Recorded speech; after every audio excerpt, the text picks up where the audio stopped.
Now we move to the art of cataloguing works on paper. We will have two 25-minute presentations, first by Gregory Rubinstein, who will draw on his vast experience as head of Sotheby's Old Master Drawings department to illustrate his approach to cataloguing through 3 or so examples. Then Fabienne Ruppen, assistant curator at the Kunstmuseum, Basel, will share findings from her fascinating research into Cézanne works on paper. At the end of Fabienne's presentation, there will be 10 minutes or so for questions to both Greg and Fabienne. A big welcome now for Greg Rubinstein.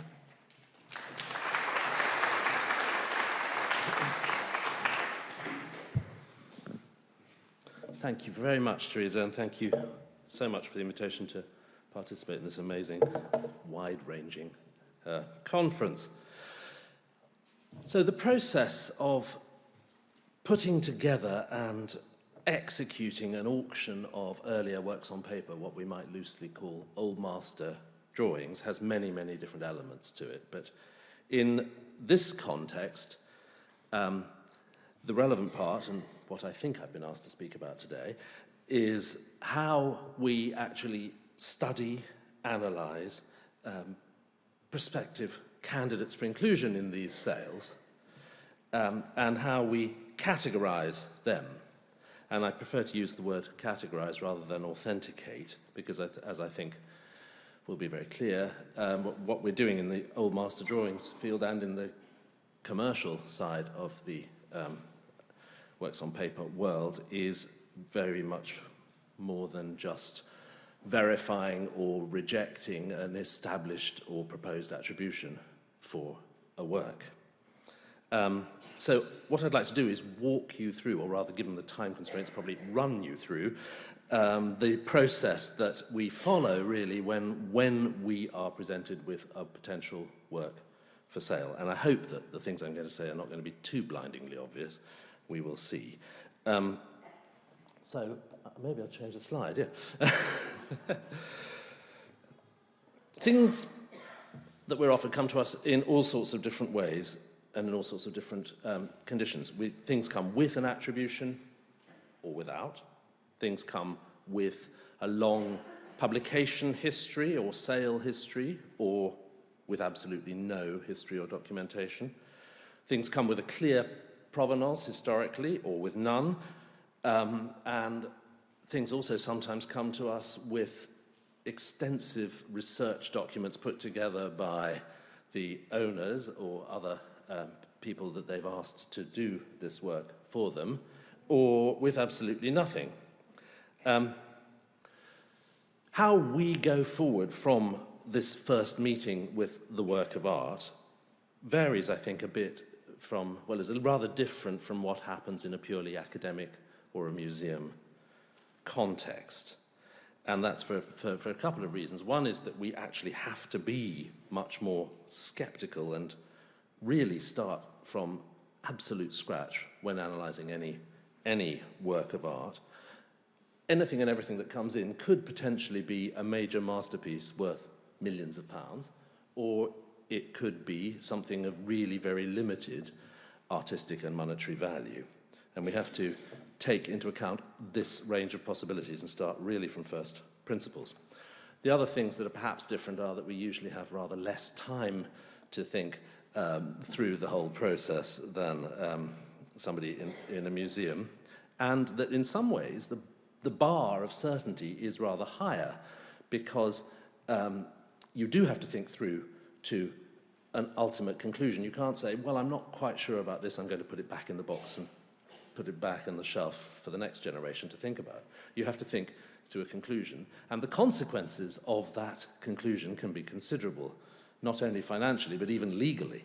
So you've kind of got to get it really pretty much right. That's not to say we always do, but we do try. So coming to that conclusion about a work on paper is basically a three-stage process. First, we identify all the evidence that we have available. Then we analyze and interpret that evidence, and then we draw what we feel are the best conclusions regarding attribution, regarding possibly function, regarding relative importance of the work within the complete corpus of the artist's work. So evidence. What sort of evidence are we looking at? There are basically two types of evidence. One is physical evidence and the other is documentary evidence. In terms of physical evidence, we will be looking, and this follows on nicely from what Sarah was saying before, at the nature of the paper, the structure, the watermarks, and other aspects of the paper, at the materials used, what's on this paper. Sometimes there's a lot of evidence there, sometimes there's not much. You may just have a handful of lines in the pen on a piece of paper, or you may have a very elaborate work with multiple media employed. We look for indications of how the drawing may have been used, what function it may have served. For example, methods by which, if it was a preparatory study for some other work, the design was transferred, and I'll come back to that in a minute. We look for signatures and other inscriptions by the artist and by other people. We look at all sorts of annotations that may be on the drawing or even on the mount. And we look for collectors' marks, the stamps that many collectors over the centuries have applied to works on paper to show that they were in their collections, which can often be a fascinating source of information when you go back then through the records. And we also look very closely at condition, all those wonderful examples of how drawings can fall apart or be generally destroyed that we just saw play a big part in our analysis. In terms of documentary evidence, what we're looking for is, as I mentioned before, provenance, sale history, what the thing has been called in the past, publications, exhibitions, and other unpublished research papers. Fine, so once you've identified all the evidence, on to the analysis. How do we start? Is everything convincing and consistent? First question. Is what we know and can deduce about the date of the paper that we're seeing consistent with the style of the actual technique? And that can be a clue to authenticity, but it can also be a clue to function. You know, if you've got what's clearly a Raphael-esque composition on an 18th century piece of paper, then it's likely to be a copy made by a later artist of an earlier work, and all these sorts of basic things. It can also point us towards very deceptive reproductions of works of art. That's something not to be ignored in the commercial context. We see some fantastically convincing early 20th century facsimile reproductions of earlier drawings, which, particularly under glass, can be deeply deceptive. So then you have to find the original. You do generally work it out when you get it out of the frame, but they don't usually get into our sales, I hope. But this is something to bear in mind. So then we also analyse and think about what materials have been used. There are relatively few hard and fast rules that you can apply, but there are certainly patterns of use of certain media associated with specific periods, associated with geographical schools, and with individual artists. I mean, for example, you're not going to find a huge amount of graphite in 17th century Dutch landscape drawings. It's just not a medium that was really used all that much in that context. A few artists did, but not many. Inscriptions. I've been offered, I would think, and sold many, many drawings with the word Rembrandt written on them. I don't think I've ever sold a drawing that was actually signed by Rembrandt, like this beautiful drawing in the British Museum is fully signed. Relatively few Old Master drawings are actually signed by the artist, because many of them were made as working studies heading towards some other work of art. And you don't sign those.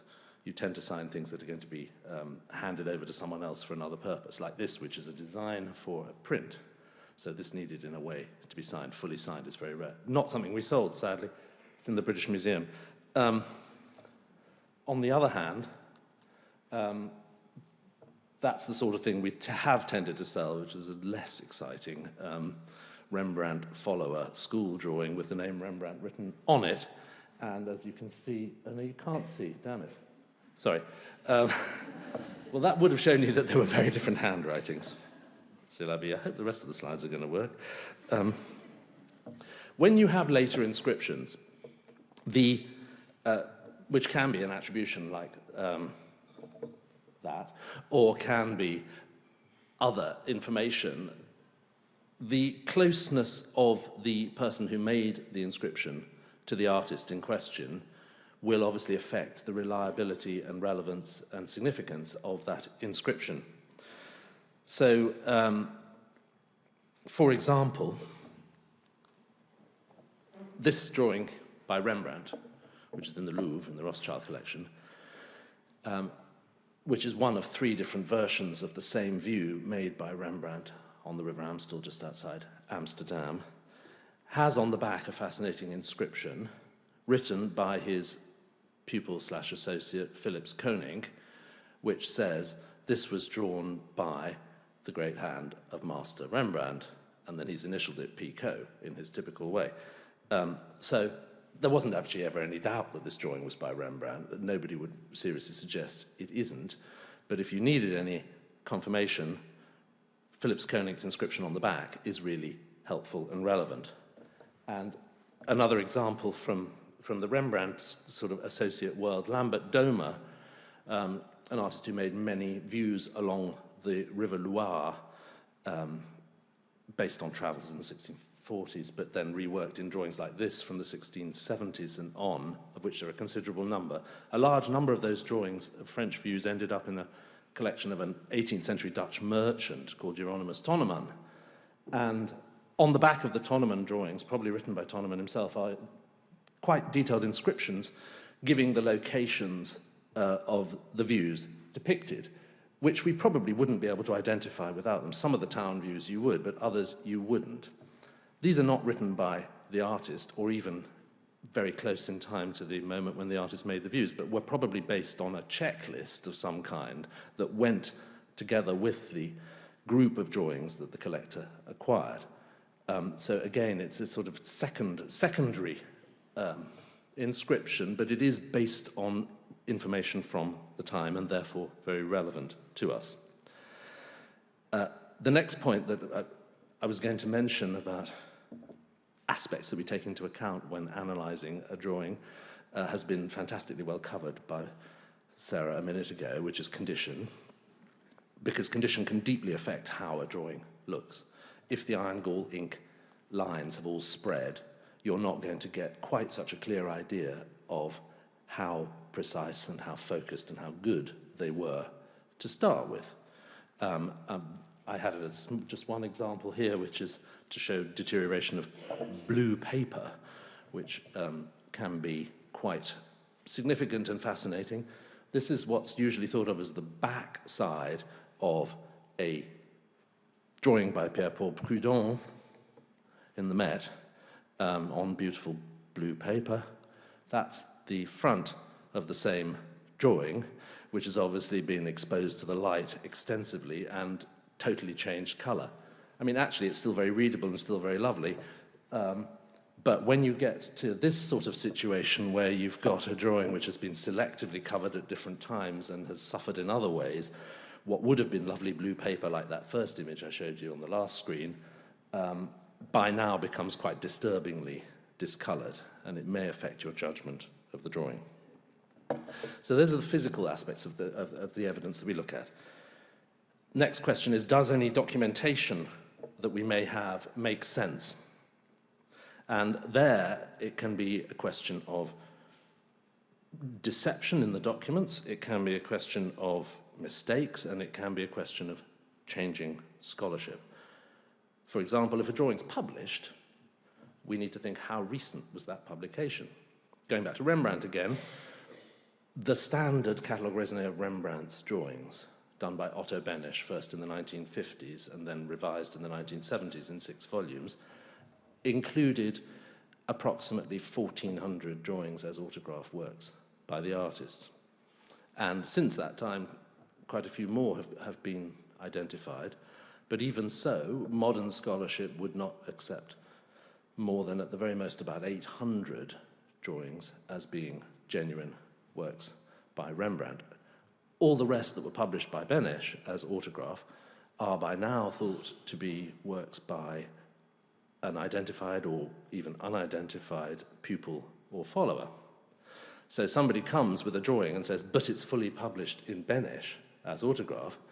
Well, that may be good, but it doesn't actually necessarily prove anything today. That's the straightforward change of scholarship aspect.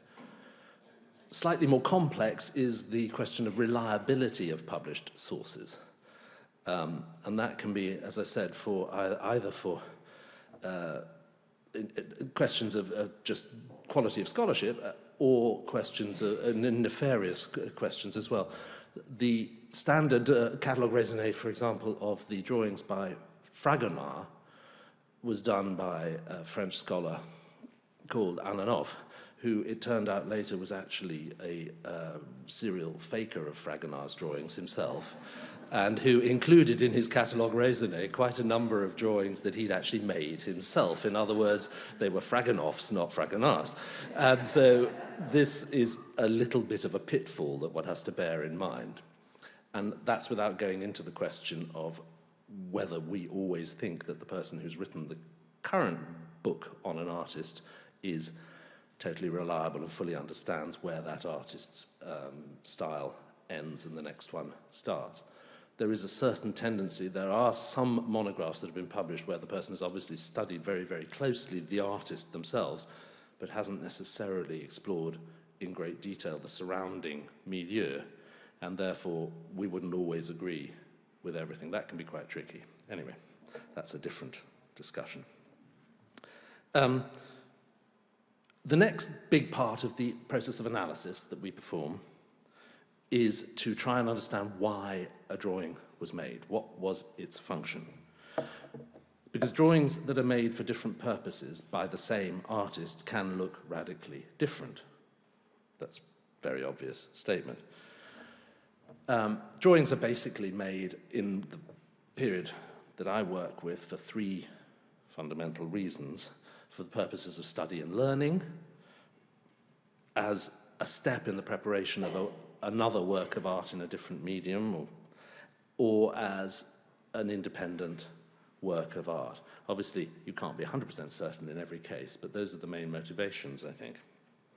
And in terms of study drawings, we are dealing with everything that an artist does while they're learning, be it figure drawings to understand anatomy, be it copies of works by earlier artists, which was an essential part of every artist's training for centuries. In terms of preparatory studies for other works, that's an enormously wide range of types of drawings, because more or less anything that was made in the period that I tend to cover in any medium started life as a drawing. We see drawings which are studies for paintings, obviously, but small paintings, panel paintings, frescoes, ceiling paintings.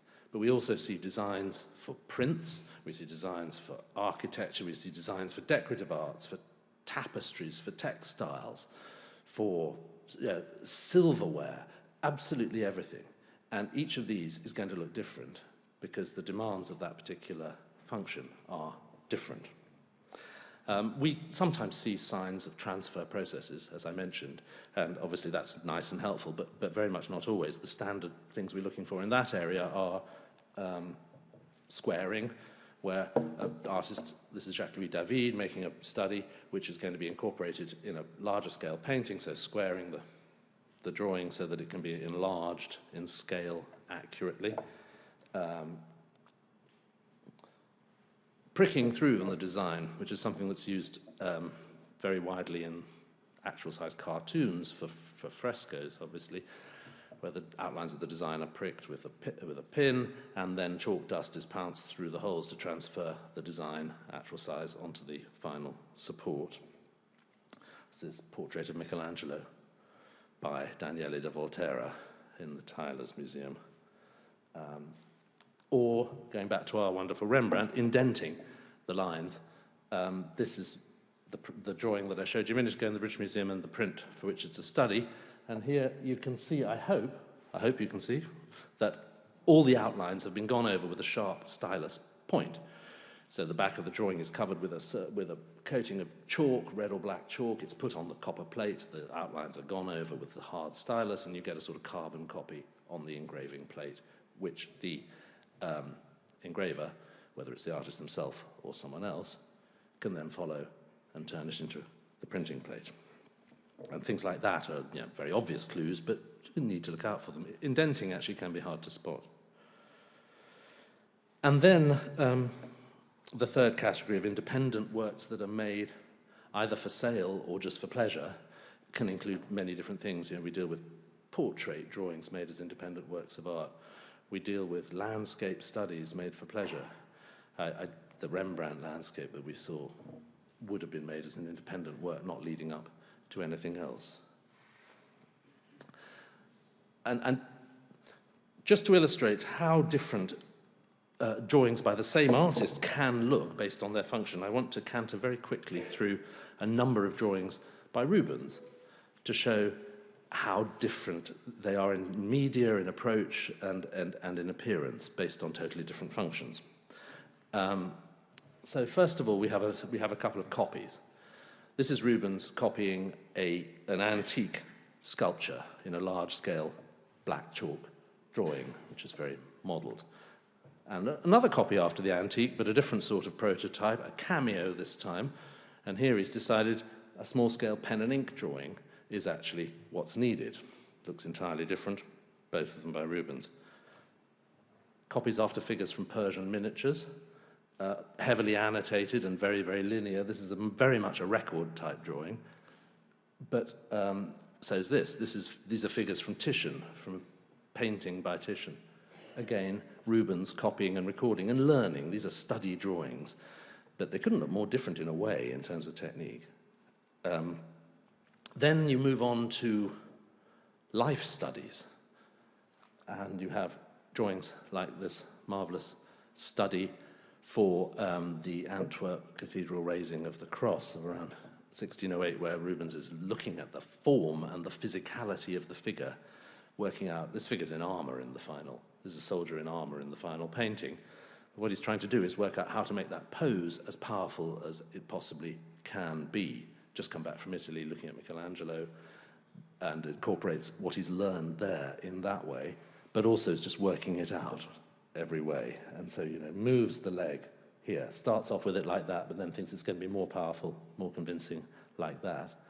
So, preparatory drawing for a single figure. Not limited to human beings, actually, also. This is him doing much the same thing, studying a lion for his painting of Daniel in the Lion's Den. Then moving on to compositional studies. Here we have Rubens working out the layout of certain figure groups for a projected project for a Last Supper, which didn't ever come to fruition, but he's interested here in the disposition of the figures and not so much in other aspects like the whole composition or the lighting, unlike this drawing, in which he's interested in the chiaroscuro effects, the lighting, and the totality of the composition.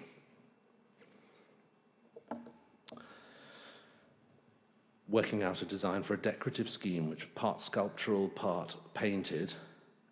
So again, modelled very much, certain linear aspects, but modelled, and again with the squaring for transfer, but looking quite different. Or a print design for one of his own prints, a title page. Again, you see the linearity there that you would expect for a design from for a print. But even within his print designs, they can look incredibly different. This is also a drawing working towards a print, initially done by his associate Paulus Pontius after Rubens' painting design, but worked up extensively by Rubens. And that is him trying to convey the painterly aspects that he wanted translated into this print. Portraits, independent works of art. Again, two very, very different portraits. One a personal and an intimate one of his wife, Isabella Brandt, drawn rather rapidly in red and black chalk. The other, much more important and imposing portrait of the court physician at the court of Charles I, Turquet de Mayenne, and in oil on paper, much more elaborate work. So, and then to finish with Rubens there, a couple of landscape and nature studies. One just for capturing effect, the other essentially capturing topography and location. Again, the technique varies according to the aim and the function. So that all just illustrates how crucial function is in determining the appearance of a drawing, and how an artist like Rubens used different techniques to explore different subjects and different aspects of the particular subject. After all of that, the next big question we have to ask ourselves is, if we have a proposed attribution or an established attribution, how would we date the work within that artist's work? Because there are also changes and progressions associated with changes in date. I mean, for example, the Rubens that I briefly showed you there of compositional study for Susanna and the Elders is in a technique that he wouldn't have used later on in his career. In the later part of his career, he tended to work in oil sketches when working out a composition. So a compositional study in wash like that just wouldn't exist from later on, and these are relevant factors. After all the analysis then, on to the conclusions. Based on everything we've studied, based on everything we've established, how does the drawing we're studying fit into our mental database of styles and images? It's worth always thinking, what was our first reaction? Because there is a certain sort of there is something that comes from having looked at an awful lot of drawings, which is that you tend to fit things instinctively into a pigeonhole and into a category. You recognize a handwriting, like when you get something written by hand by somebody you know. But the most important thing is to analyze, how does that hold up under scrutiny? How much can you either support or reject that first proposition that you had about what something is? So, in a way, arriving at a convincing attribution is a really strange mixture of a sort of empirical and scientific analysis process and a totally subjective judgment of stylistic affinities. And that adds up to something quite interesting. There was a great scholar of 17th century Dutch art, Egbert Haverkamp Bekerman, who always used to talk about circles of possibility when you were talking about attributions. And I love that concept, because what that distills is the process whereby you build a picture of the possible range of variation of style for an artist based on everything you know. You start with the works that are definitely by that artist, whether signed or, provable in other ways. And then you build from that by stylistic associations, and you build this sort of Venn diagram of artist A, artist B, artist C, with the range of possibility of style for each of those artists. And sometimes they overlap, sometimes there are uncertainties, and sometimes they bang up against each other, and that's where the interesting debates happen. But it's a wonderful concept, which I actually think about almost every day. So based on all of these processes, the conclusions that we try and draw are, can we attribute this drawing to a specific artist? And if so, with what degree of confidence? Where, if so, does the drawing fit within their work in terms of function and dating? And how good, how significant, how important a work is it in that artist's total output? And then, after all of that, we start thinking about its desirability in a commercial context and its possible value, but that comes right at the end of that whole long process. That's the framework. That's how we analyze drawings. Just to add a tiny bit of color to finish off, I wanted to show quickly 3 examples of rather wonderful drawings that have come to us in different ways over the years, and in each case tell you how our research, our analysis, or a combination of the two, got us to the right answer. The first drawing came to us as a result of a call from the Victorian Pictures Department at Sotheby's, who said, we've been offered this drawing, and it's come to us, and the owner thinks it's by Holman Hunt, but it looks earlier to us. Would you mind having a look at it? And this was the drawing, and they were absolutely right. So after about a very short look, we came to the conclusion that it was an early-ish 16th century Florentine drawing.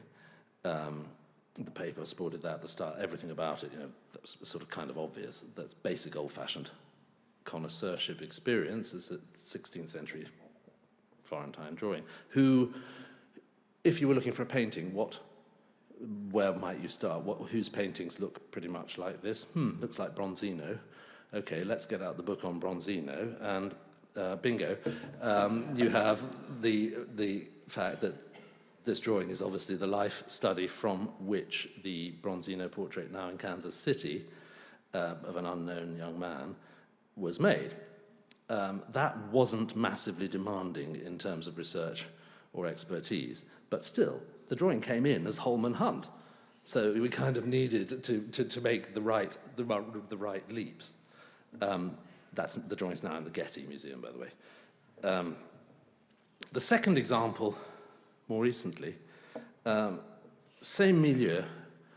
This was offered to us via the online valuations portal, which is something that we have on the Sotheby's website, where anybody can send in anything and get some kind of opinion on it. It didn't have a specific attribution. Well, it did. I mean, it was actually quite accurately described by the person in question. This just said it looked like a 16th century Italian drawing, which it did. And on it, it had, the only other information was that it had a 17th century, what looked like 17th century inscription on the back, attributing it to Michelangelo. Well, and this, I have to give full credit for this deduction that went on regarding this drawing to my colleague Cristiano Romali, our specialist on Italian drawings, who had the first thought and then also got to the final conclusion extremely efficiently again. Cristiano's first thought was that this looked, again, it looked somehow like Rosso Fiorentino.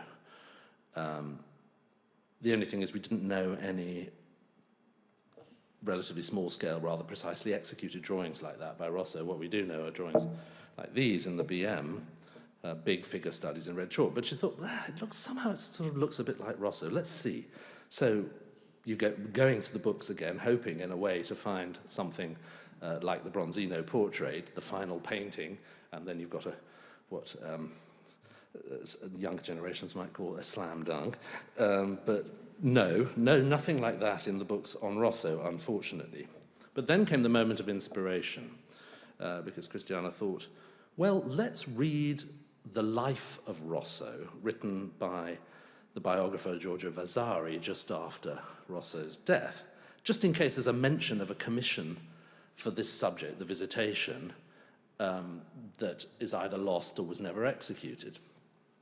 Well, no, there wasn't a mention of quite that, but there was something absolutely fascinating there, because Vasari describes in some detail how Rosso had apparently been friends with and helped out a rather less gifted painter from Arezzo called Giovanni Antonio Lapoli, who had been given an important commission to paint a painting of the Visitation, was really struggling to come up with the commission, with a composition.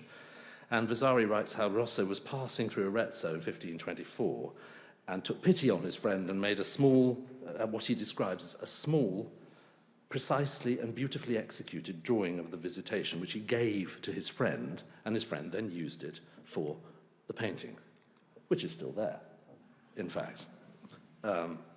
So this drawing came from nowhere. It turns out to be an absolutely fascinating record of this association, and actually described as a drawing in Vasari, which is the most wonderful discovery. And again, didn't take very long. It was just a question of finding the right route to the final solution.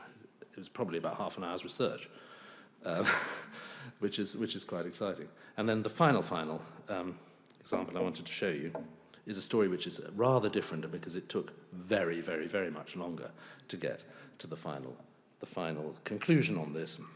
This is a large drawing which came up in a small sale in Germany without any kind of attribution, but obviously relates very closely to the Mantegna painting, the second of the 9 great Hampton Court paintings of the triumphs of Caesar, which was painted for the Gonzagas beginning in the 1480s.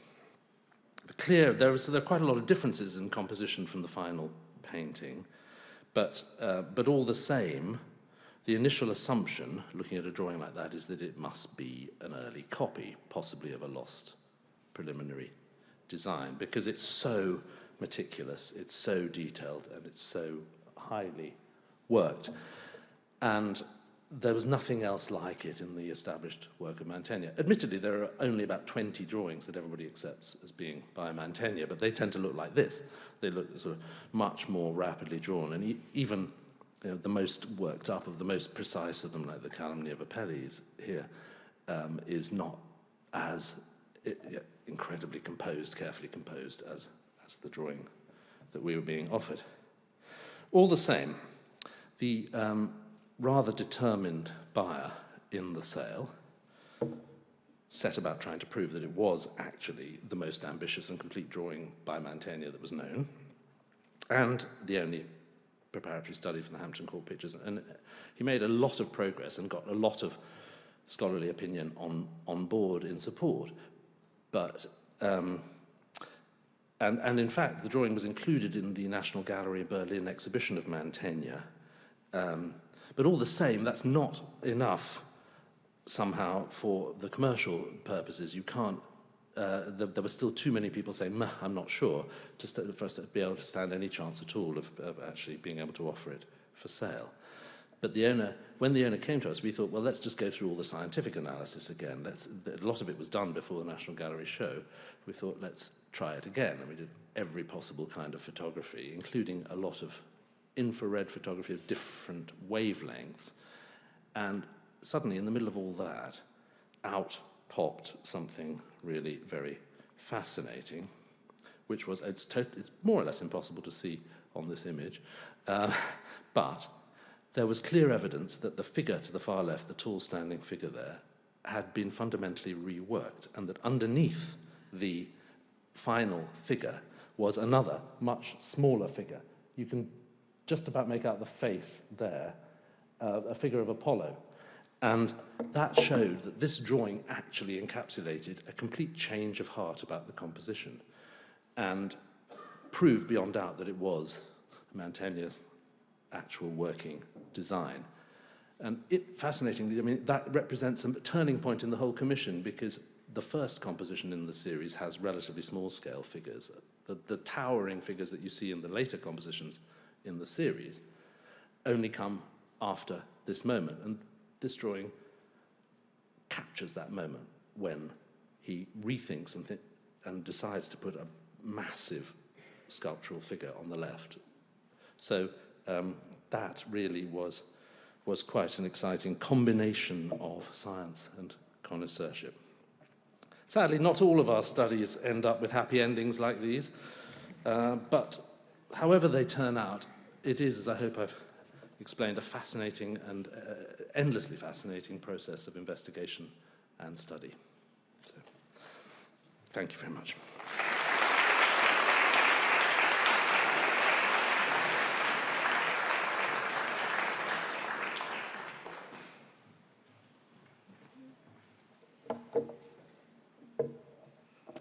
Well, good morning, everyone. I'd first like to thank Teresa again for the kind invitation, and Esme and Emily for all the support beforehand. Today's program sounds incredibly fascinating, and it's already been so, and I'm both honored and delighted to contribute some small part to it. When learning about this event, it was already the title itself that excited me. On the object labels or in captions, information or details given are often limited to the drawing media, such as charcoal or graphite. Sometimes they may provide information that a drawing is on paper or on cardboard, but specifications such as laid or wove paper or transparent paper are rather the exception than the rule.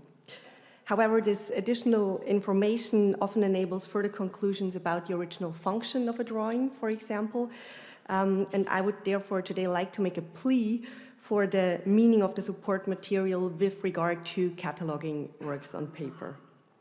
As I hope to show, paper has an immense potential as a source material that has so far only rarely been exploited. I will first give you a brief overview on my research on Cézanne's works on paper, and I will then go a bit deeper into two case studies, although again that will more be like a run-through than a walkthrough of those examples. I hope to demonstrate that the example of Cézanne can in many respects be representatives for especially artists of the 19th and 20th centuries, and so I hope that there might be some links to several of your projects. Just a very, very brief overview on Cézanne and the existing catalogue raisonnés. He was born in Aix-en-Provence in 1839 and passed away there in 1906. To this day, he's best known for his oil paintings still, and many of which are made up of countless layers of paint, so that in the end we will have like a relief type of structure visible. His watercolors and drawings have received relatively few attention, although events such as the Great MoMA show in 2021 will certainly change that. Just to give you a rough overview, Cézanne's oeuvre comprises about 1,000 paintings and almost 2,100 works on paper. Only since 2014 have all those works been accessible in one resource, thanks to the fabulous online catalogue raisonné under the direction of Walter Falkenfeld, Jane Warman, and David Nash, and I'm particularly pleased that Jane can be here today. Beforehand, there were 4 different catalogue raisonnés. First, the one by Lionello Venturi, published in 1936, and then the one by Adrien Chapuis on the drawings in 1973, later, the 2 by John Rewald, first the one on the watercolors in 1983, and then the one on the paintings in 1996. In both Chapuis' and Rewald's catalogues, paintings, drawings, and watercolors were arranged chronologically and mainly according to subject matter. This entailed 2 fundamental problems. The first issue concerns the division of media. So when we look at this example, for example, you often have cases where Cézanne would not only execute one work on a sheet, but he might do a watercolor on the left side and a drawing on the right-hand side. But it gets even more complex in the sense that he would also often not make a division between those medias with regard to one drawing, but instead he would add drawings, graphite lines underneath, in between, and on top of watercolor layers.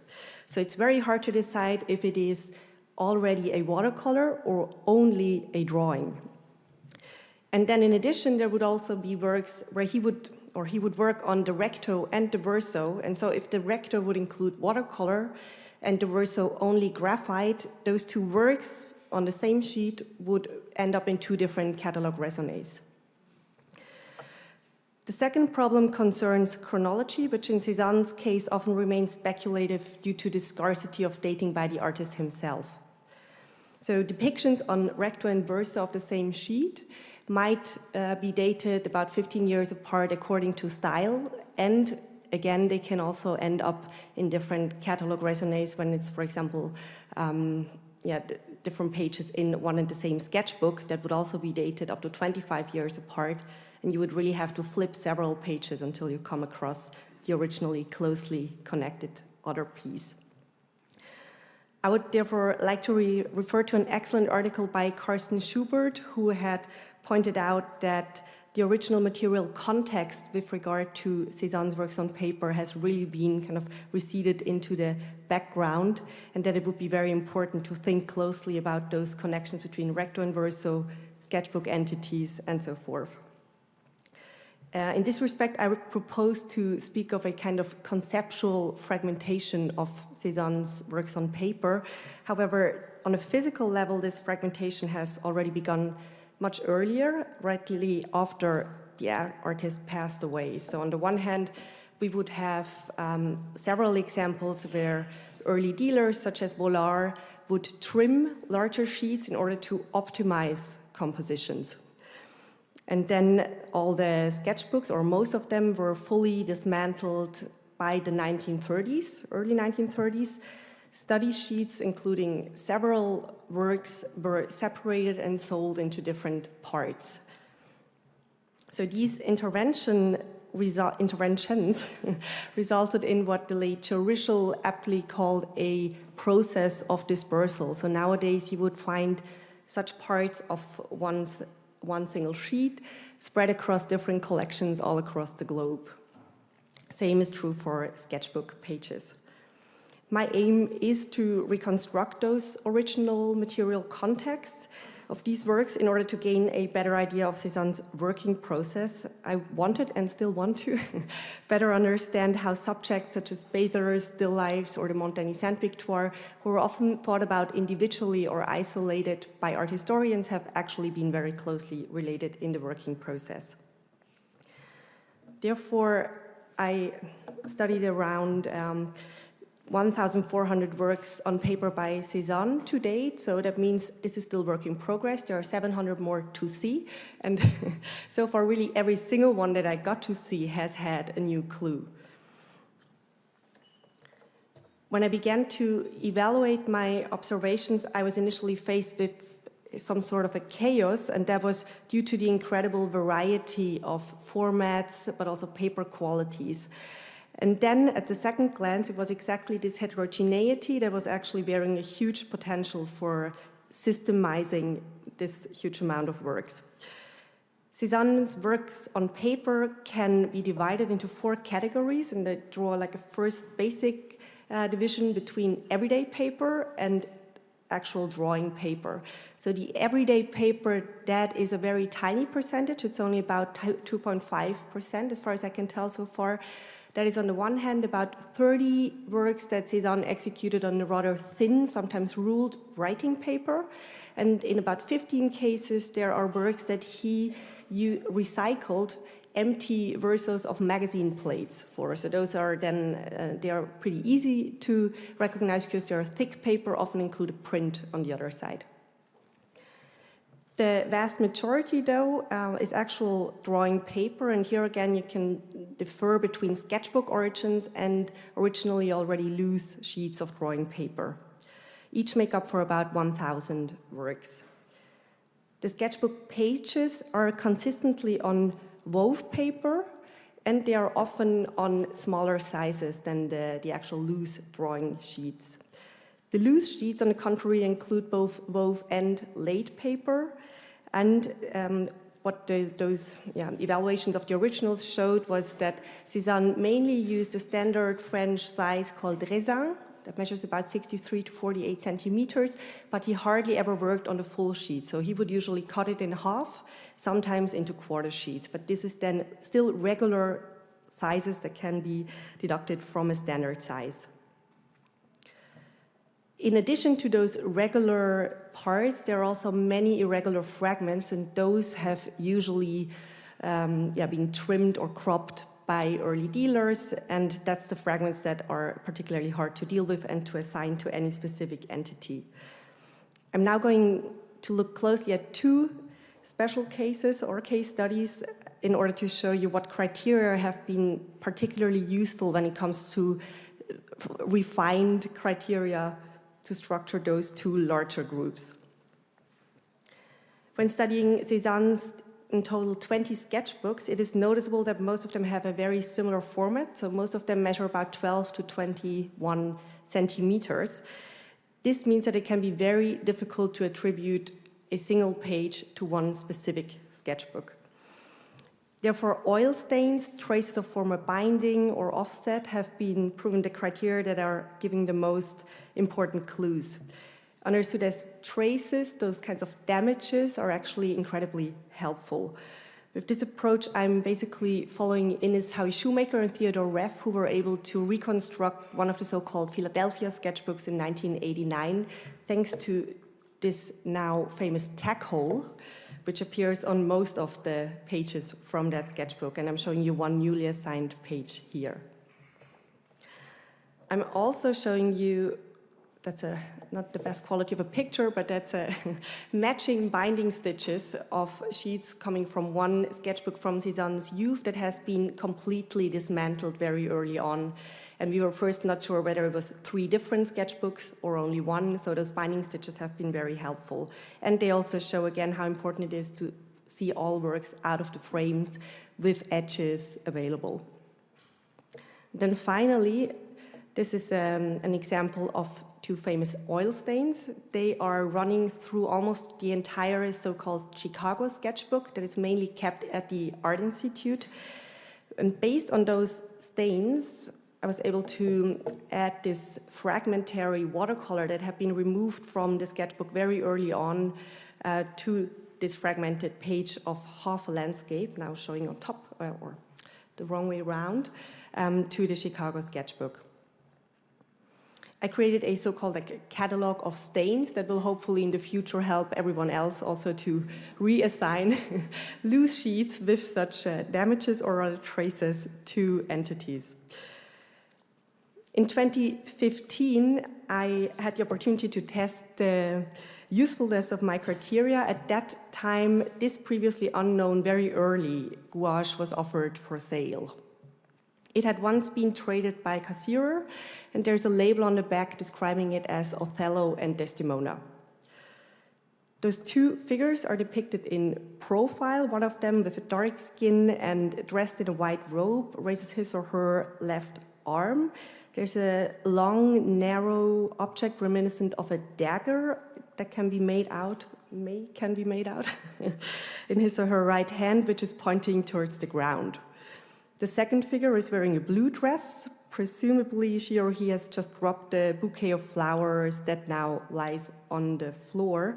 A black animal, probably a cat, sits between the 2 figures with its back to the viewer. And in the background, a round object stands out. That might be a helmet or a skull, anything on a shelf in front of a curtain. This constellation of figures and things does not appear a second time in Cézanne's work, and so it is at first very difficult to embed it in his oeuvre, at least based purely on iconography. Once unframed, a graphite drawing became visible, or rather a fragment of a graphite drawing that is also largely covered by the gouache. A closer look at the margins revealed that the left edge has been trimmed, while the other 3 are original and they still have a gilt edge around it. So only 2 of Cézanne's sketchbooks even have gilt edges at all. One doesn't match according to the format, but the second one actually does. That's a so-called Carnet de Jeunesse, or Paris 1, and is kept at the Musée d'Orsay at the Cabinet des Dessins of the Louvre. Its content is dated to Cézanne's youth. It's very diverse. There are lots of pages that include several drawings next to, on top of each other, such as this one. And furthermore, Paris 1 is one of the most incomplete sketchbooks. So the foliation goes up to 55, out of which more than 20 pages are missing. And you can find many remnants of, very roughly taken out other fragments. The present gouache matches the stop of folio 41 in this book, and on its verso is the continuation of this trimmed graphite drawing, which now shows a couple looking at each other.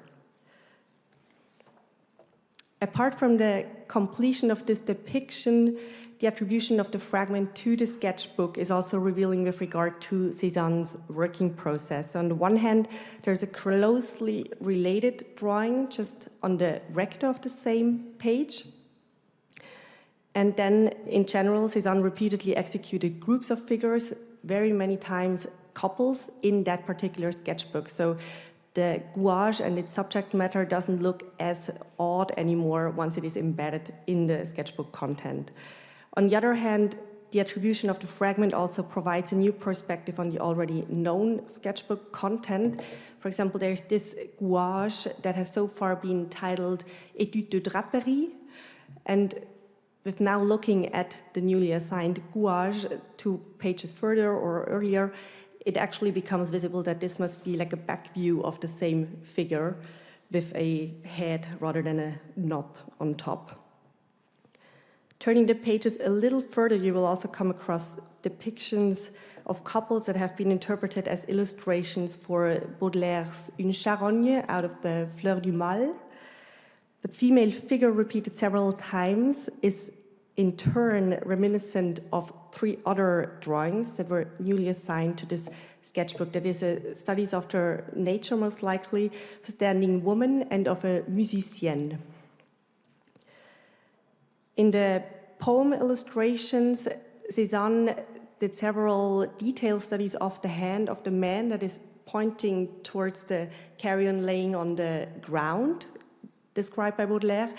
And in those detailed studies, he would then replace the stick through a baton that would be picked up in the musicienne drawing, or the other way around. So looking at all those, in total 5-6 pages in that particular sketchbook, it becomes plausible that the new gouache might not be coming from Shakespeare's Othello and Desdemona, but rather be a fusion between a Baudelaire illustration and studies after nature. The second example I'd like to present today also illustrates the importance of context and concerns loose drawing sheets. They were usually offered in specialist stores à la main, meaning in piles of 25 sheets. For practical reasons, it can be assumed that sheets from such a pile were used relatively quickly. A pile of loose drawing paper, therefore, might be considered as an entity similar to a sketchbook. And this can be argued particularly productively for an artist like Cézanne, because other than Seurat, for example, who would almost exclusively use watermarked paper or paper watermarked Michalet, as you can also see in the exhibition next door, Cézanne used a huge variety of different products from lots of different mills. With industrialization and the mechanical production of paper, the range of products available increased tremendously, and I assume that it's actually this huge variety that has led to the fact that watermarks, for example, from the industrial age have to date hardly ever been made use of by art historical research. There are, of course, great examples that do so, but there could still be many more, I guess. The catalogues by Chapuis and Riewol only mention very few watermarks at all, and for me the most important work was the one by the late Faith Sieske from the paper conservation department at the Philadelphia Museum of Art. She had studied 40 works on paper, watercolors by Cézanne, and looked at the pigments and the paper qualities closely. In the end, what she found were 7 different watermarks, and in the meantime, now looking at all those other originals, I found in total 240 watermarks that can be grouped into 32 basic groups, but then reconstructing the mills and learning about the clients of those watermarks. That was mainly thanks to Marion Durda at the National Gallery of Art's Paper Sample Archive and the late Louis André, who really is or was the eminent specialist for French industrial paper, mechanically produced paper. It was possible to group those 32 watermark groups into 13 larger groups and actually bundle them to marks and countermarks and similar families sort of paper. Some of these groups today are still very small. They contain only 1 up to 5 works, but others are as large as 50 works.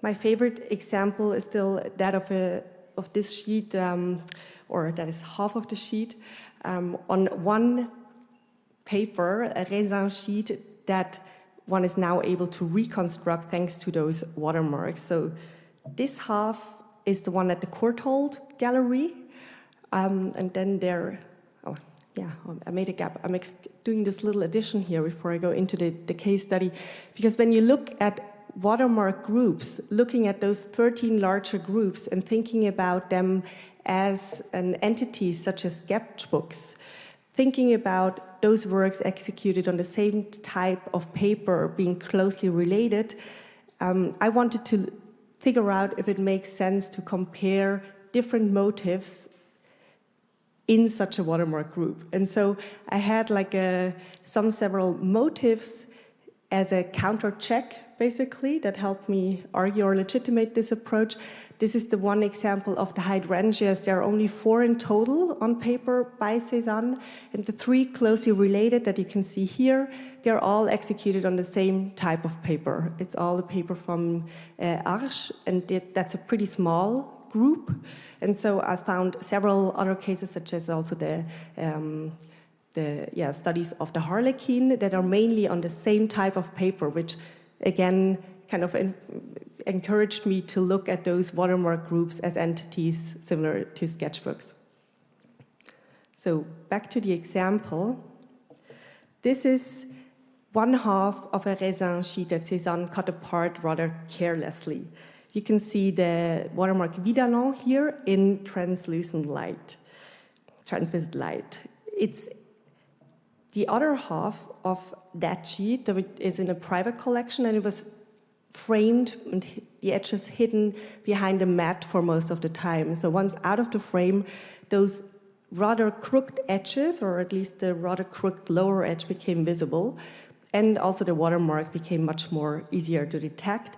This is a so-called SAV monogram from the Vidalon mill, and it's a countermark of the watermark that can be found on the Courtauld half sheet. So those two actually perfectly match thanks to the crooked edge that was possible to reconstruct. And this reunited sheet then formed the starting point for an exhibition at Luxembourg and Diane in 2019. And I'd like to thank Alma and Yuval here for the great initiative to do that project.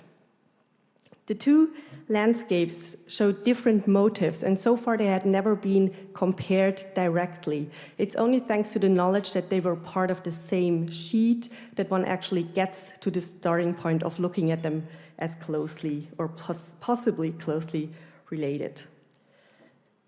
In the show, there were several other works from that same watermark group, and it was really encouraging to look for overarching correspondences between works that have so far not been compared because they show completely different subject matter. So just like the gouache, the reunited half sheets make it clear how essential it is to consider margins, versos, and damages. Both examples also illustrate some of the common challenges we face when we catalog works on paper. First of all, it is really tremendously important under what conditions we get to study those works, because in some cases we might be given access to recto, versos, and edges. In other cases, they might hang across a chimney, framed with the edges hidden. So that's one of the main problems, or at least was the problem for me. Secondly, my project is above all a plea for a close dialogue between art history and paper conservation, because I got to document lots of traces that I would have never been able to interpret without consulting with a paper conservator.